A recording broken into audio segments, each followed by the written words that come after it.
नमस्ते, जय हिंद दोस्तों। आज की कहानी एक ऐसे लड़के की है जिसने मोहब्बत में हार नहीं मानी, बल्कि समझदारी से रिश्तों की गहराई को समझा।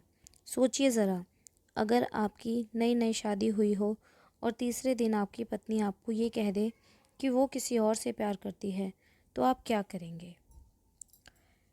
मैं अभिषेक शर्मा, एक सीधा साधा लड़का, लखनऊ का रहने वाला, जिसकी उम्र 28 साल है। मेरी ज़िंदगी का मकसद था एक अच्छी नौकरी, माता पिता का सम्मान और एक ऐसा जीवन साथी जो मुझे समझ सके।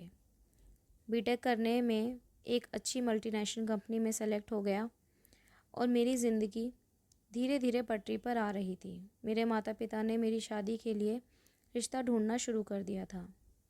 कई रिश्ते आए और गए, लेकिन एक दिन सपना का रिश्ता आया, जिसकी उम्र 25 साल है। सुंदर, पढ़ी लिखी, संस्कारी, कम से कम जितना बताया गया उतना सब कुछ परफेक्ट था। मैं सपना से मिला। उसने बहुत कम बोला, लेकिन उसकी मुस्कुराहट में गहराई थी जो मुझे खींच ले गई। मैंने हाँ कर दी। हमारी शादी बड़ी धूमधाम से हुई। रिश्तेदारों की भीड़, ढोल नगाड़े, मिठाइयों की खुशबू और कैमरे की चमक में मुझे वो दिन ज़िंदगी का सबसे खूबसूरत दिन लगा।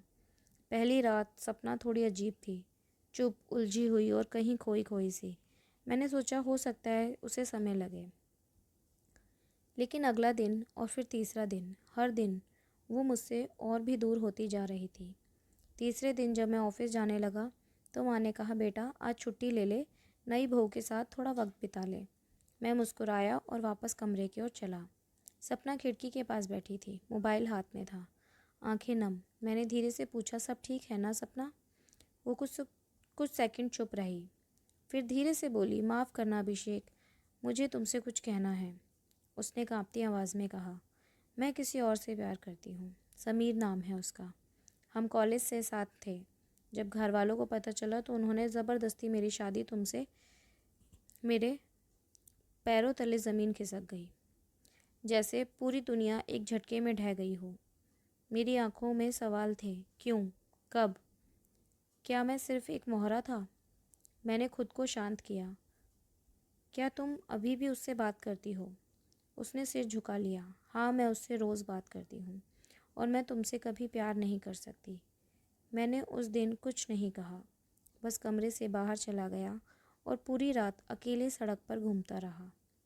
अगली सुबह मैंने सपना से साफ कहा, मैं ज़िंदगी में जब किसी को अपनाता हूँ तो पूरे दिल से अपनाता हूँ, लेकिन अगर तुम्हारे दिल में कहीं और है तो मैं ज़बरदस्ती नहीं करूँगा। मैं चाहता हूँ कि हम एक साथ एक नई शुरुआत करें, लेकिन मैं किसी और की अधूरी मोहब्बत बनकर नहीं जी सकता। सपना रो पड़ी। शायद उसे मेरी समझदारी से ज़्यादा अफसोस खुद पर हो रहा था। हमने मिलकर ये तय किया कि वो अपने परिवार से बात करेगी और तलाक की प्रक्रिया शुरू हो जाएगी। और ये आसान नहीं था, समाज, रिश्तेदार, परिवार के दबाव के बीच, लेकिन मैंने हर कदम पर सपना को सपोर्ट किया।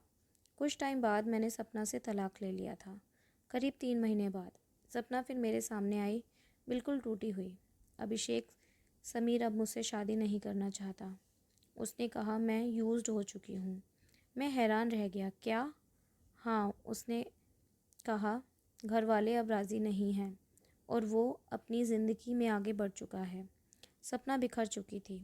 उसके पास ना मोहब्बत बची थी ना सम्मान। मैंने उससे सिर्फ इतना कहा, तुम्हारा सबसे बड़ा गुनाह ये नहीं था कि तुम किसी और से प्यार करती थी। तुम्हारा गुनाह था कि तुमने खुद को कभी अपना प्यार माना ही नहीं। तलाक के बाद मैं खुद को फिर से संवारने लगा। मैंने नए शहर, नई कंपनी, नई पहचान बनाई और सपना, वो भी वापस पढ़ाई में लग गई। उसने सोशल वर्क में मास्टर किया और अब महिलाओं की काउंसलिंग करती है जो जबरन रिश्तों में डाली जाती हैं। एक दिन उसका मैसेज आया, अभिषेक, तुमने मुझे उस वक्त इज्जत दी जब मैं खुद को सबसे कमज़ोर समझ रही थी।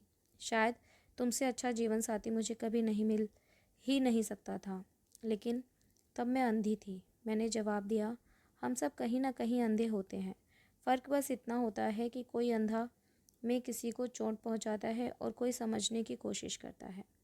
मैंने बस समझा, कभी कभी मोहब्बत भी हार कर आगे बढ़ जाना ही जीत होती है। और रिश्ते वो नहीं जो ज़बरदस्ती निभाए जाएं, बल्कि वो होते हैं जो दिल से निभाए जाते हैं। तो दोस्तों, क्या आपने कभी किसी रिश्ते में अपनी मोहब्बत को कुर्बान किया है? क्या आप भी मानते हैं कि ज़बरदस्ती के रिश्तों से अच्छा इज़्ज़त से अलग हो जाना? हमें कमेंट करके ज़रूर बताइएगा। और अगर आपको ये कहानी दिल से छू गई हो तो इसे शेयर ज़रूर कीजिएगा। हम मिलते हैं अगली कहानी में। तब तक याद रखिए, रिश्ते दिल से निभाए जाते हैं, मजबूरी से नहीं। जय हिंद।